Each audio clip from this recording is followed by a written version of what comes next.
आज 2 दिन धरिकी गुजरात अहमदाबाद रे साबरमती आश्रम रे आमर एआईसीसी अधिवेशन है।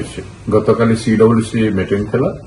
सीडब्ल्यूसी मीटिंग रे विभिन्न प्रस्ताव गुड़ा को आगत करा जायथला। श्रीयुक्त मल्लिकार्जुन खड़गे जी इनिशिएट करथिले एवं कंक्लूडिंग करथिले श्रीयुक्त राहुल गांधी जी एवं गुड़ाए स्टेट रो लीडर माने, पीसी प्रेसिडेंट माने, सीएलपी लीडर माने एवं सीडब्ल्यूसी सदस्य वृंद एवं अन्यान्य मुख्यमंत्री एम समस्त पार्टिसिपेट करथिले। आज मध्य ठीक से अधिवेशन रे साबरमती आश्रम रे साबरमती तट साइड रे हितला जोठी दांडी मार्च आरंभ हितला सेठु गोटे आज ऐतिहासिक अधिवेशन है।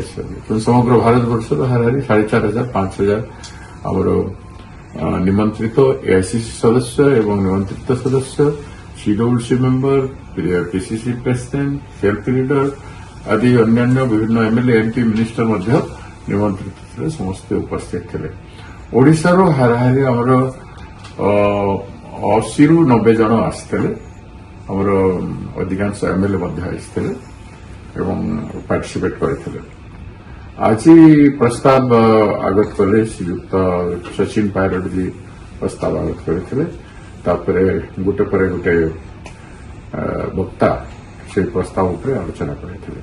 प्रस्ताव मुख्य आलोचनार विषय थिला आमर वर्तमान परिस्थिति रे भारतीय जातीय कांग्रेस नीति सिद्धांत सदाबेले स्वाधीनता संग्राम रु डिराइव होईछि एवं भारत वर्ष विविधता भितर समस्त को लेकिन जो संग्राम होता स्वाधीनता संग्राम एवं समस्त को लेकिन देश निर्माण होता सही राष्ट्र ये राष्ट्रीयता एवं राष्ट्रवाद को लेकर एवं डेमोक्रेसी को लेकर जो संविधान तैयारी होता बाबा साहब आंबेडकर जो संविधान तैयारी करते एवं सही स्पिरिट रे आमको आसंता दिन में काम करने उद्देश्य नहीं रखाई आमर आलोचना है से भितर डेमोक्रेसी को बंचाइबा इलेक्शन कमिशन उपरे मध्य आलोचना होईची एवं आमर इंस्टीट्यूशन गुड़ाकर स्वतंत्रता उपरे मध्य आलोचना होईची।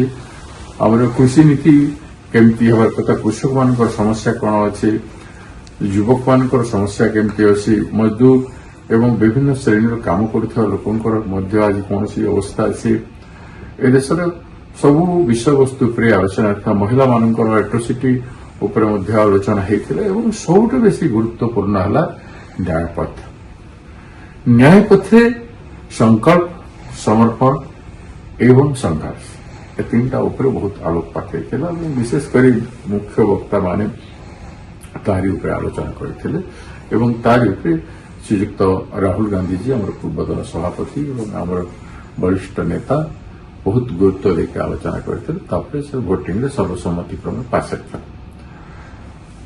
संकल्प, समर्पण एवं संघर्ष सबुठ बड़ गुरुत्व है सामाजिक न्याय।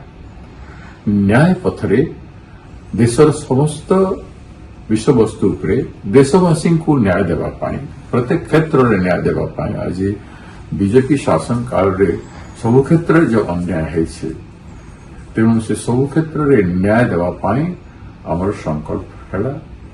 समर्पण भावना रे संग्राम संघर्ष आसंता दिन आरंभ होगापाई प्रेरणा नि जो ऐतिहासिक स्थली है साबरमती आश्रम से आलोचना है एवं बहुत उत्साह सहित लीडर माने समग्र देश आसते समस्ते प्रेरणा नहीं आज बाहरी एवं राज्यव्यापी देशव्यापी विभिन्न प्रकार कार्यकलाप शांतिमय उपाय महात्मा गांधी दिशा निर्देश एवं ए देश को आहरी थे गोटे स्वाधीन